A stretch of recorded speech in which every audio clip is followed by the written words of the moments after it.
Class 9 আমরা chapter number 3 ক্লাসে শুরু করেছিলাম। 3 নম্বর চ্যাপ্টার যেটায় আছে ফিজিওলজিক্যাল প্রসেস অফ লাইফ, অর্থাৎ জৈবনিক প্রক্রিয়া। তো এই জৈবনিক প্রক্রিয়ার মধ্যে প্রথমে আমরা প্লান্ট ফিজিওলজি শুরু করব। প্লান্ট ফিজিওলজির ফটোসিনথেসিস বা সালোক সংশ্লেষ, এই টপিকসটা নিয়ে আমরা প্রথমে আলোচনা করব। তো আমরা শুরু করছি জৈবনিক প্রক্রিয়া।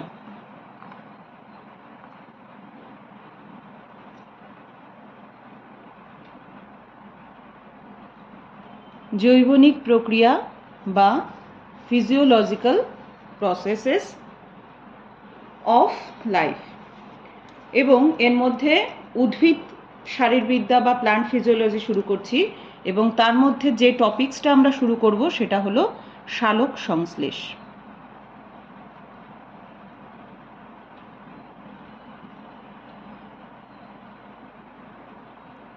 আমরা এই যে টার্ম সালোক সংশ্লেষ বা ফটোসিনথেসিস, এটার সাথে কিন্তু আমরা পরিচিত, তাই তো? ক্লাস 8-এও আমরা জানি যে আমরা কি জানি যে গাছ নিজের পাতায়, সবুজ পাতার মধ্যে বা তার যে কোনো ক্লোরোফিলযুক্ত অংশে সূর্যের আলোর উপস্থিতিতে পরিবেশ থেকে শোষিত জল আর কার্বন ডাইঅক্সাইডের সাহায্যে কি করে না খাবার তৈরি করে।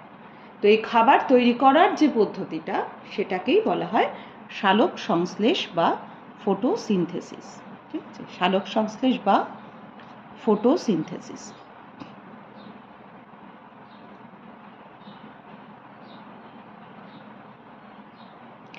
তো এই সালোক সংশ্লেষ বা ফটোসিনথেসিস, এই ফটোসিনথেসিস বা সালোক সংশ্লেষকে আমরা যদি একটু ভেঙে দেখি, তাহলে আমরা এই সালোক সংশ্লেষ কথাটার মধ্য থেকেই পাবো যে আলোক বা আলোর উপস্থিতিতে কোনো কিছু সংশ্লেষ করা। ঠিক আছে, সালোক অর্থাৎ আলোর উপস্থিতি, এবং সংশ্লেষ বা সিনথেসিস। ঠিক আছে, তো কোনো কিছু আলোর উপস্থিতিতে কোনো কিছু তৈরি করে। তো কি তৈরি হয় এখানে না খাবার তৈরি হয়, বা গাছ যে খাবারটা তৈরি করে সেটা কি ফর্মে তৈরি করে? গ্লুকোজ।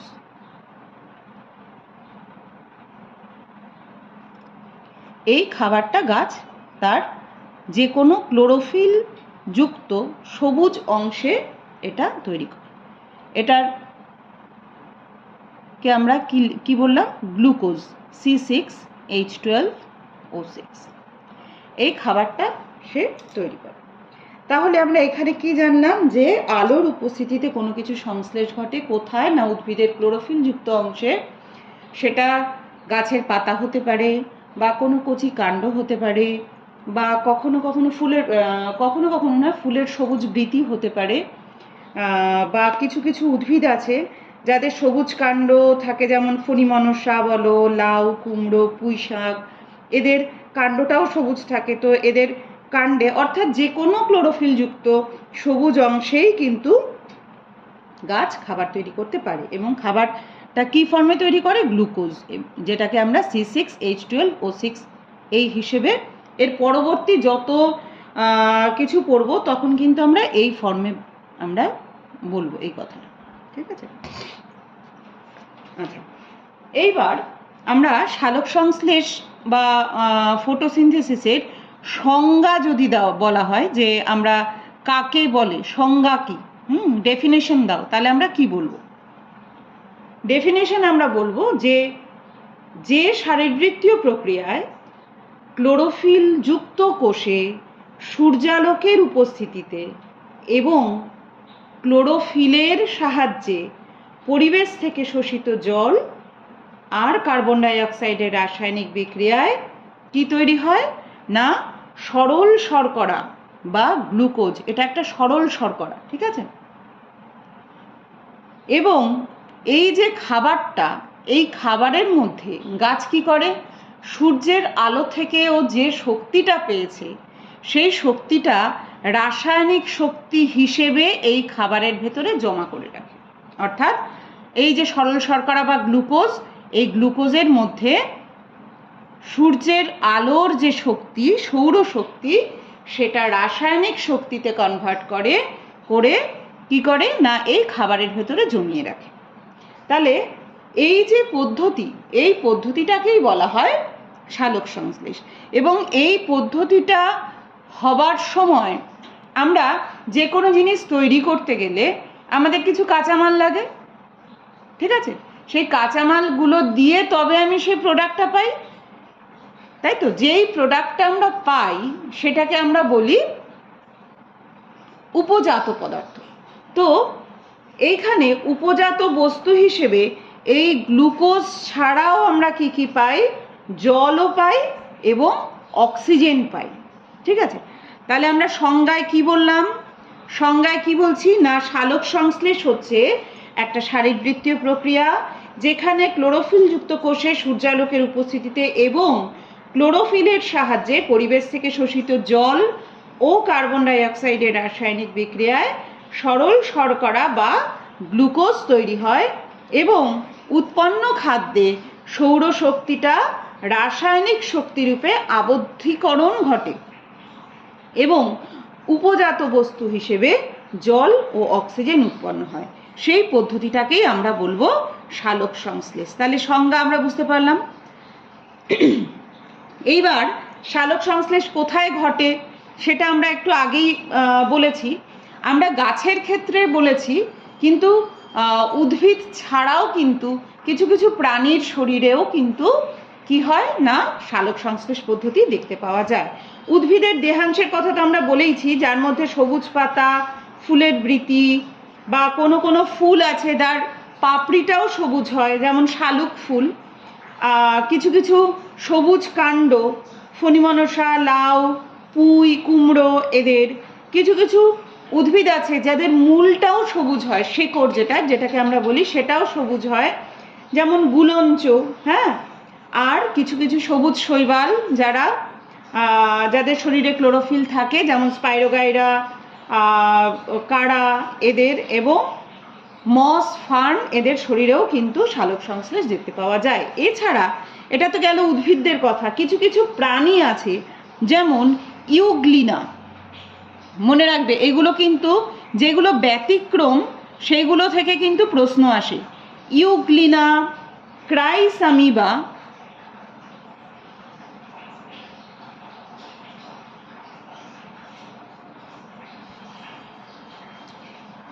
ইউগ্লিনা, ক্রাইসামিবা এদের শরীরে কিন্তু কি দেখা যায় না সালোক সংশ্লেষ ঘটতে দেখা যায়। তাছাড়াও কিছু কিছু ব্যাকটেরিয়া আছে তাদের শরীরে কিন্তু ক্লোরোফিল থাকে এবং সেই ক্লোরোফিলটাকে বলা হয় ব্যাকটেরিয় ক্লোরোফিল।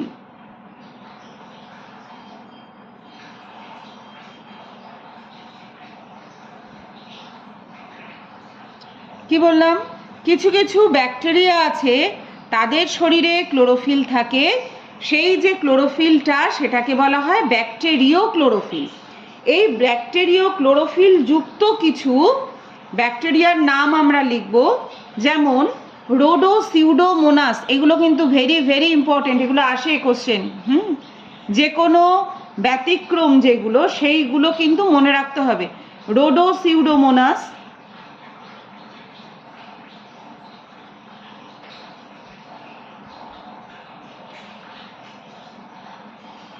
রোডোস্পাইরিলিয়াম,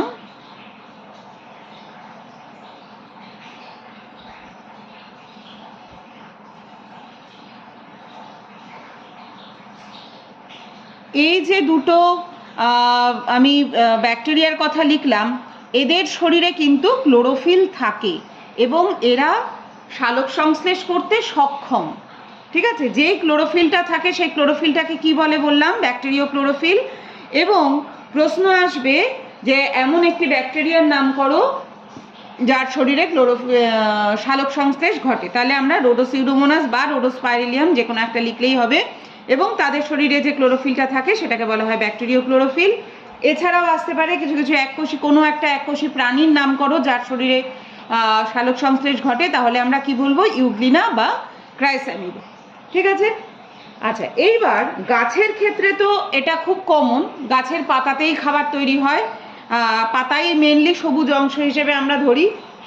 তো পাতার কোন অংশে সালোক সংশ্লেষ হয় না, পাতার ভেতরে মেসোফিল কলা বলে একটা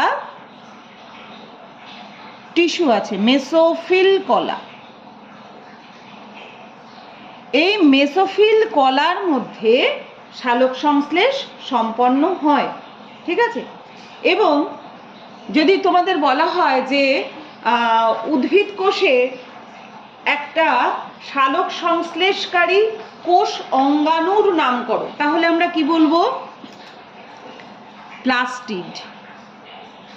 আমরা পড়েছি নিশ্চয়ই, ক্লাস 8-এ তো পড়েইছি, আগের চ্যাপ্টারেও পড়েছি প্লাস্টিডের কথা। প্লাস্টিডের মধ্যে কোন প্লাস্টিডটা সালোক সংশ্লেষে সাহায্য করে? কোন প্লাস্টিডটা করে না, ক্লোরোপ্লাস্ট।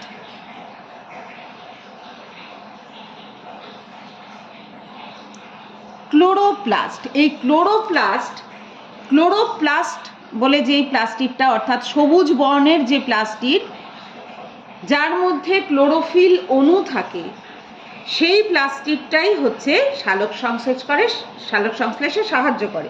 তাহলে তোমাদের যদি বলা হয় যে সালোক সংশ্লেষকারী অঙ্গাণু কোনটা কোষের মধ্যে, কোন কোষ অঙ্গাণু সালোক সংশ্লেষে সাহায্য করে, তাহলে আমরা কি লিখব? ক্লোরোপ্লাস্ট, কারণ ক্লোরোপ্লাস্টের ভেতরেই কিন্তু ক্লোরোফিল থাকে। তাহলে এই অবধি আমরা বুঝতে পারলাম। এইবার আমরা সালোক সংশ্লেষের উপাদান পড়ব। সালোক সংশ্লেষ পদ্ধতিটা সম্পন্ন হতে গেলে কি কি উপাদান লাগে? কম্পোনেন্টস অফ ফটোসিনথেসিস, অর্থাৎ উপাদানগুলো পড়ব। তো সালোক সংশ্লেষে যে গ্লুকোজ তৈরি হয় বা যে C6H12O6 যে সরল শর্করা তৈরি হয়, সেটা তৈরি হতে গেলে আমার কি কি কাঁচামাল লাগবে? তার মধ্যে কি কি আছে? প্রধান উপাদান কি কি? একদম প্রধান উপাদান হলো, প্রথমেই আমরা লিখছি জল, 2 নম্বর কার্বন ডাই অক্সাইড, 3 ক্লোরোফিল, আর 4-এ লিখব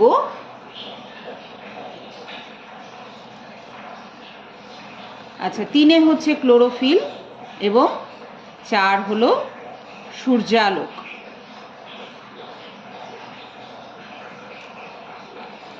এইগুলো হচ্ছে প্রধান উপাদান। যে 4টে লিখলাম, এই 4টে হলো প্রধান উপাদান, ঠিক আছে। এই যে 4টে, এটা হলো প্রধান উপাদান। এছাড়াও কিছু সহকারী বা সহায়ককারী উপাদান কিন্তু আমাদের লাগে। কি কি? গাছ কি কি সহায়ককারী উপাদান লাগে সালোক সংশ্লেষ করতে? তার মধ্যে প্রথম লিখছি ADP, adenosine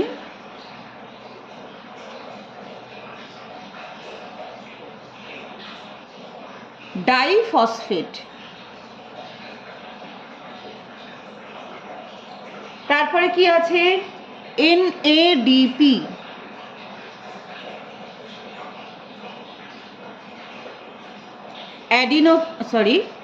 nicotinamide,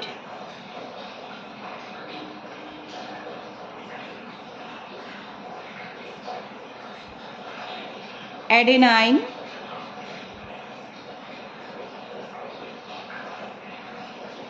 dinucleotide phosphate.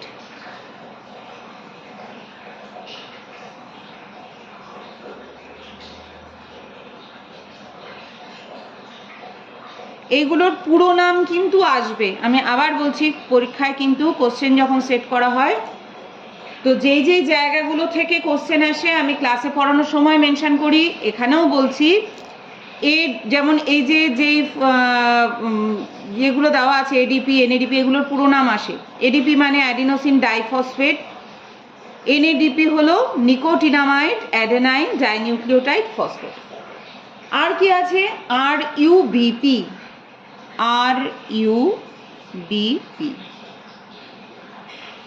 Ribulose bisphosphate, ribulose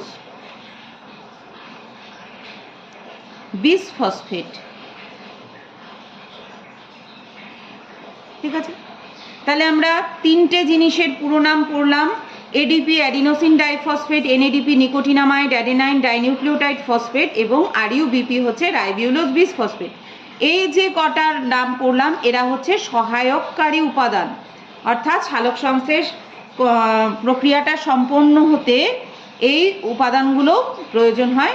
আর প্রধান উপাদান তো লাগবেই, জল, কার্বন ডাই অক্সাইড, ক্লোরোফিল এবং সূর্যালোক। তাছাড়াও এডিপি, এনএডিপি এবং আরইউবিপিও লাগে। আচ্ছা, এইবার এই যে প্রথম চারটে উপাদান আমরা পড়েছি প্রধান উপাদান, সেই প্রধান উপাদানগুলোর ভূমিকা সম্পর্কে আমরা একটু আলোচনা করব। তার আগে আমরা এই যে সালোক সংশ্লেষের উপাদানগুলো পড়লাম, সালোক সংশ্লেষ পদ্ধতিটার যে রাসায়নিক সমীকরণ কিভাবে কি দিয়ে কি তৈরি হয় সেটা আমরা একবার লিখে নেব। এটাও কিন্তু মানে খুব কমন কোশ্চেন, সালোক সংশ্লেষের রাসায়নিক সমীকরণটি লেখো, আসে, ভীষণভাবে আসে। আচ্ছা, তাহলে আমরা কি করেছি, প্রথমে কাঁচামাল আমাদের কি কি লেগেছে, জল লেগেছে, কার্বন ডাই অক্সাইড লেগেছে। তাহলে রাসায়নিক সমীকরণে আমরা কি লিখছি, 6CO2 প্লাস 12H2O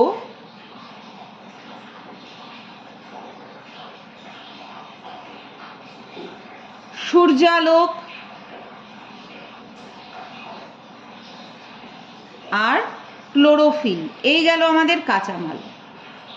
এই জিনিসগুলো আমাদের কাজে লেগেছে সালোক সংশ্লেষ পদ্ধতিতে খাবার তৈরি করার জন্য। এইবার তৈরি হবে কি, প্রথমেই বলেছি গ্লুকোজ বা সরল শর্করা তৈরি হয়। গ্লুকোজের সংকেত আমরা কি জানি, C6H12O6, গ্লুকোজ বা সরল শর্করা। আর কি তৈরি হয় বলেছি উপজাত বস্তু হিসেবে, আর কি তৈরি হয় না, জল এবং অক্সিজেন, 6H2O প্লাস 6O2। আচ্ছা, তাহলে এখানে আমরা পরপর কি দেখলাম, আবার বলি, 6CO2 অর্থাৎ 6 অণু কার্বন ডাই অক্সাইড, 6 অণু কার্বন ডাই অক্সাইড এবং 12 অণু জল, তার সাথে সূর্যালোক এবং ক্লোরোফিলের সাহায্যে তৈরি হলো কি, গ্লুকোজ বা সরল শর্করা C6H12O6, জল 6 অণু জল এবং 6 অণু অক্সিজেন। এই যে গোটা জিনিসটা লিখলাম এটা হচ্ছে সালোক সংশ্লেষের রাসায়নিক সমীকরণ। এই সমীকরণটা কিন্তু পরীক্ষায় ভীষণ পরিমাণে আসে। আচ্ছা, এইবার আমরা একটু আলোচনা করে নেব এই যে কাঁচামালগুলোর কথা আমরা পড়লাম, কার্বন ডাই অক্সাইড, জল, সূর্যালোক, ক্লোরোফিল। সালোক সংশ্লেষ পদ্ধতিতে এদের ভূমিকাটা কি, কি কাজে লাগছে, এদের ভূমিকাটা কি। প্রথমেই আমরা ধরে নিই কার্বন ডাই অক্সাইডের কথা, কারণ কার্বন ডাই অক্সাইড আমরা প্রথমেই পড়েছি 6CO2।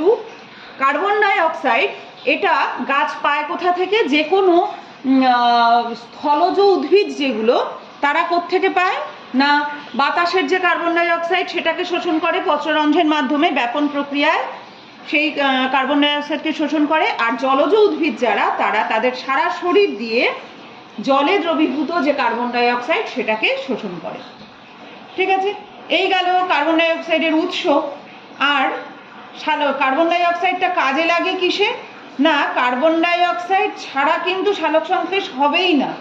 কারণ সালোক সংশ্লেষের যে মানে সালোক সংশ্লেষের প্রধান কাঁচামাল, সেই প্রধান কাঁচামালই কিন্তু কি না, কার্বন ডাই অক্সাইড। কারণ সালোক সংশ্লেষে উৎপন্ন যে গ্লুকোজ, সালোক সংশ্লেষে যে গ্লুকোজ উৎপন্ন হয়, এই গ্লুকোজের এই কার্বন আর এই যে অক্সিজেন দেখতে পাচ্ছি C6H12O6, এই যে কার্বন সি আর এই যে অক্সিজেন ও, এই কার্বন আর অক্সিজেন এটা কার কাছ থেকে পাওয়া যায় না, কার্বন ডাই অক্সাইড থেকে পাওয়া যায়। তাহলে আমরা এটা পরিষ্কার বুঝতেই পারছি যে কার্বন ডাই অক্সাইড ছাড়া কিন্তু সালোক সংশ্লেষ সম্ভব নয়। নেক্সট আসছে কি, আমরা এখানে কি পড়েছি 12 অণু জল। তাহলে নেক্সট কাঁচামাল হচ্ছে জল। তো স্থলজ উদ্ভিদরা এই জল কোথায় পায়, তার মূলের সাহায্যে, মূলরোমের সাহায্যে মাটির নিচের যে জল সেটাকে শোষণ করে। জলজ উদ্ভিদ তো যে জল আছে জলাশয়েই থাকে, অর্থাৎ তার সারা শরীর দিয়ে যে জলটাকে সে শোষণ করে সেই জলটাকেই কাজে লাগায়। আর যারা বায়বীয় মূল আছে, যে সকল উদ্ভিদ, কিছু কিছু পরাশ্রয়ী উদ্ভিদ আছে, এই পরাশ্রয়ী উদ্ভিদরা তাদের বায়বীয় মূলের সাহায্যে বাতাসের জলীয় বাষ্পকে শোষণ করে সালোক সংশ্লেষে কাজে লাগায়। এই গেল উৎস। এরপরে সালোক সংশ্লেষে জল কি কাজে লাগে না, সালোক সংশ্লেষ পদ্ধতিতে জল ভেঙে যায়, বিশ্লিষ্ট হয়। কিসে বিশ্লিষ্ট হয়? H+ এবং OH- আয়নে বিশ্লিষ্ট হয়। H+ ও OH- আয়নে বিশ্লিষ্ট হয়, ঠিক আছে। এবং OH- আয়নের যে ইলেকট্রন, এটা ক্লোরোফিল অণুকে মানে ক্লোরোফিল অণুর কাজে লাগে। এই যে ইলেকট্রনটা বেরোয় OH- আয়ন থেকে, ঠিক আছে। তো জল হচ্ছে একটা অন্যতম কাঁচামাল সালোক সংশ্লেষের। এই জলটা কি হয়, ভেঙে যায়। কি হিসেবে ভাঙে? H+ আর OH- আয়নে। OH- আয়নের যে ইলেকট্রন, সেটা ক্লোরোফিল অণুর কাছে চলে যায়, ঠিক আছে। ক্লোরোফিল অণুর কে প্রদান করে দেওয়া হয়। আর সালোক সংশ্লেষের অন্ধকার দশায় কার্বন ডাই অক্সাইডকে বিজারিত করার জন্য হাইড্রোজেন দরকার, সেটা কিন্তু জল বিশ্লিষ্ট হয়েই আসে। জল বিশ্লিষ্ট হয়েই সেই হাইড্রোজেন কিন্তু আমরা পাই। আর যেটা মেন, সালোক সংশ্লেষ পদ্ধতিতে যে অক্সিজেন উৎপন্ন হয়েছে, দেখতে পাচ্ছি আমরা এখানে যে অক্সিজেন আমরা পেয়েছি উপজাত বস্তু হিসেবে, সেই অক্সিজেনের উৎস কিন্তু জল। এই অক্সিজেনটা কোথা থেকে এসছে? এই যে কাঁচামাল হিসেবে জল গ্রহণ করা হয়েছিল, সেখান থেকে এসছে। এই অক্সিজেনের, অর্থাৎ যে উপজাত যে অক্সিজেন, সেটার উৎস কিন্তু জল। জলের এই অক্সিজেন থেকেই কিন্তু ওই অক্সিজেনটা পাওয়া যায়। এই গেল দ্বিতীয় কাঁচামাল, যেটা বলছি জল, বা দ্বিতীয় যে প্রধান উপাদান সেইগুলোর মধ্যে, সেটা জল সম্পর্কে আলোচনা করা হলো। নেক্সট আসছে সূর্যালোক। সালোক সংশ্লেষের একটা অতি অপরিহার্য উপাদান হচ্ছে সূর্যালোক, আলোর প্রধান উৎস, ঠিক আছে। সালোক সংশ্লেষে যে আলো লাগে, তার প্রধান উৎসই হচ্ছে সূর্যালোক। সূর্যালোকের একটা উচ্চ শক্তি সম্পন্ন একটা কণা আছে, যার নাম হলো ফোটন কণা। কি বললাম? ফোটন কণা। এই ফোটন কণা হচ্ছে সূর্যের আলোর মধ্যে পাওয়া উচ্চ শক্তি সম্পন্ন একটা কণা, যেটা কি করে না, সালোক সংশ্লেষের সময় ক্লোরোফিলকে উত্তেজিত আর তেজময় করতে সাহায্য করে। যতক্ষণ না সূর্যের আলোর ফোটন কণা এসে ক্লোরোফিলকে উত্তেজিত ও তেজময় করছে, ততক্ষণ পর্যন্ত কিন্তু সালোক সংশ্লেষ স্টার্টই হবে না, ক্লোরোফিল কোনো কাজই করে না, ঠিক আছে। এই হলো। আর কি না, সূর্যের আলোর সাহায্যে সৌরশক্তি কোষের মধ্যে, আমরা একটু আগেই পড়ছিলাম যে সহায়ককারী উপাদান এডিপির কথা আমরা পড়েছি।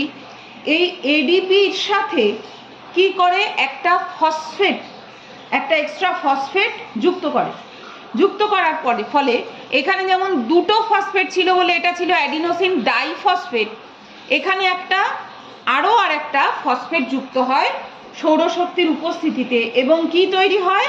এটিপি তৈরি হয়। কি তৈরি হয়? এটিপি, অর্থাৎ অ্যাডিনোসিন ট্রাইফসফেট। Adenosine triphosphate.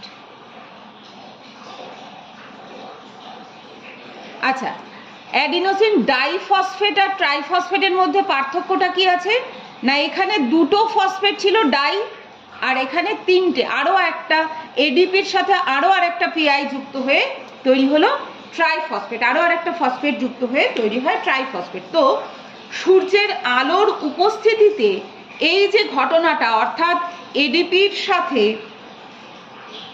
অর্থাৎ সৌরশক্তি কোষস্থ এডিপিকে উচ্চ শক্তি সম্পন্ন এটিপিতে পরিণত করে। কিভাবে না, সালোক সংশ্লেষের সময় এডিপি থেকে এটিপি তৈরি হওয়া, অর্থাৎ এডিপির সাথে একটা ফসফেট অ্যাড হয়ে গিয়ে এটিপি তৈরি হওয়ার এই যে পদ্ধতিটা, এটাকে বলা হয় ফটোসিনথেটিক ফসফোরাইলেশন। কি বললাম? ফটোসিনথেটিক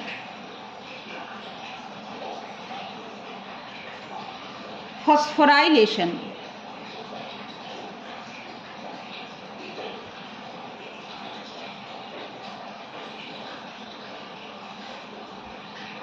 এটাও কিন্তু একটা ভেরি ভেরি ইম্পর্টেন্ট কোশ্চেন, এটা আসে।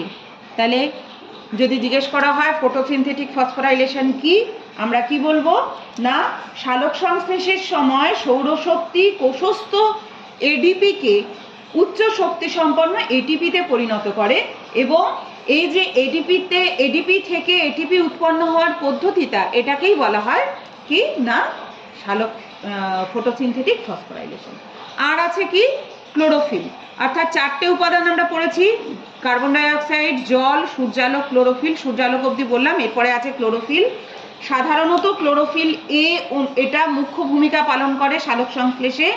এছাড়াও এর উপস্থিতিতে অর্থাৎ ক্লোরোফিল 4 ধরনের বা 5 ধরনের ক্লোরোফিল সালোক সংশ্লেষে কাজে লাগে, মানে কাজে লাগে বলতে কি 5 ধরনের ক্লোরোফিল হয়, যেমন A B C D E. Chlorophyll A, chlorophyll B, chlorophyll C, D এবং ই। এর মধ্যে এ হচ্ছে মেন ভূমিকা পালন করে। এছাড়াও ক্লোরোফিল বি এর অনুপস্থিতিতে ক্লোরোফিল বিও কিন্তু সালোক সংশ্লেষে অংশগ্রহণ করে। ঠিক আছে।